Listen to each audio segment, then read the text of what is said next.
দুঃসহ সময়ে যারা বুক চিতিয়ে দেশের জন্য দলের জন্য সংগ্রাম করেছে, নির্যাতিত সহযোদ্ধাদের প্রতিও পার্টির একটি ইতিবাচক দৃষ্টিভঙ্গি থাকবে।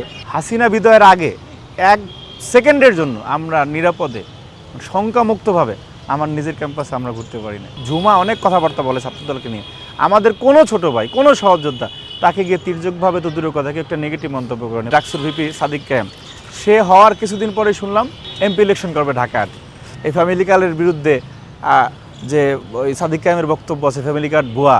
একটি সংগঠনের কমিটি হওয়া এটি সংগঠনের গতিশীলতার জন্য এবং শিক্ষার্থীদের কল্যাণার্থে এটি খুবই স্বাভাবিক একটি বিষয় যে যখন মেয়াদের বিষয়টি থাকে, মেয়াদ উত্তীর্ণ হলে সংগঠন তার স্বাভাবিক প্রক্রিয়ায় নেতৃত্ব বাছাই করবে। আর জাতীয়তাবাদী ছাত্রদল অনেক বড় একটি পরিবার। এই পরিবারের সিদ্ধান্ত পার্টি বিভিন্ন মাধ্যমে তথ্য উপাত্ত, আন্দোলন সংগ্রামের অবদান, শিক্ষার্থীদের মধ্যে গ্রহণযোগ্যতা, শিক্ষার্থীরা কেমন নেতৃত্ব প্রত্যাশা করে, যেহেতু জাতীয়তাবাদী ছাত্রদল সাধারণ শিক্ষার্থীদের কণ্ঠস্বর, সেই সব বিষয়গুলো আসলে বিবেচ্য রেখেই পার্টির হাইকমান্ড সিদ্ধান্ত নেবে বলে মনে করি।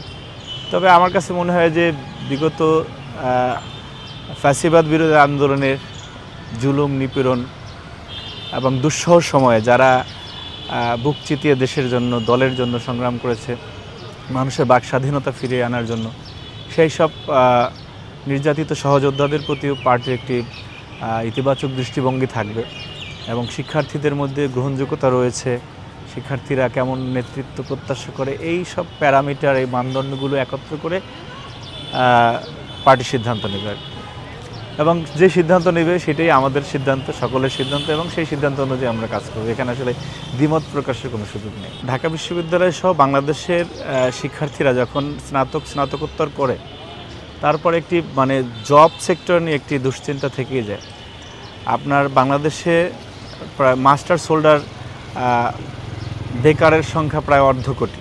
তো এই ধরনের একটি দেশে আপনার যে মানসিক চাপ থাকে, সেইখানে যেমন আমাদের নেতা তারেক রহমান বাংলাদেশের প্রসঙ্গে বলেছেন, আই হ্যাভ এ প্ল্যান। যদি নেতৃত্ব আমরা পাই, তা আমাদেরও শিক্ষার্থীদের কল্যাণার্থে এবং সংগঠনকে গতিশীল করার জন্য আমাদেরও পরিকল্পনা রয়েছে। আমরা এই বিশ্ববিদ্যালয়ে ভর্তি হওয়ার পরে হাসিনা বিদায়ের আগে এক সেকেন্ডের জন্য আমরা নিরাপদে শঙ্কামুক্তভাবে আমার নিজের ক্যাম্পাসে আমরা ঘুরতে পারি না।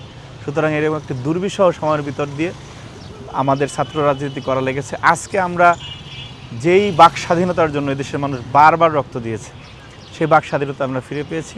ঝুমা অনেক কথাবার্তা বলে ছাত্রদলকে নিয়ে, আমাদের কোনো ছোট ভাই কোনো সহযোদ্ধা তাকে গিয়ে তির্যকভাবে তো দূরের কথা একটা নেগেটিভ মন্তব্য করেনি। পক্ষান্তরে আমরা আরও সাইবার বুলিংয়ের শিকার হই, আমরা হ্যারাসমেন্টের শিকার হই, আমরা ক্যারেক্টার অ্যাসাসিনেট হওয়ার পর্যায়ে পড়ে যাই। আমাদেরকে নিয়ে দুর্নামটনে আমরা ধৈর্য ধরি। ডাকসুর ভিপি সাদিক কায়েম, সে হওয়ার কিছুদিন পরে শুনলাম যে এমপি ইলেকশন করবে ঢাকার। সেটা গেল। শরীফ ওসমান হাদি হত্যাকাণ্ডের পরে তোর পুরোটা সময় বিএনপিকে ব্যাশিংয়ের মধ্যে ছিল। 12 ফেব্রুয়ারি নির্বাচন আসলো, সারা দেশে ঘুরে ঘুরে তারা দাঁড়িপাল্লায় ভোট চেয়েছে। এখন তারা তো একটি বয়ান দিয়ে এই ভোটটি পেয়েছিল যে লেজুর ভিত্তি করে না।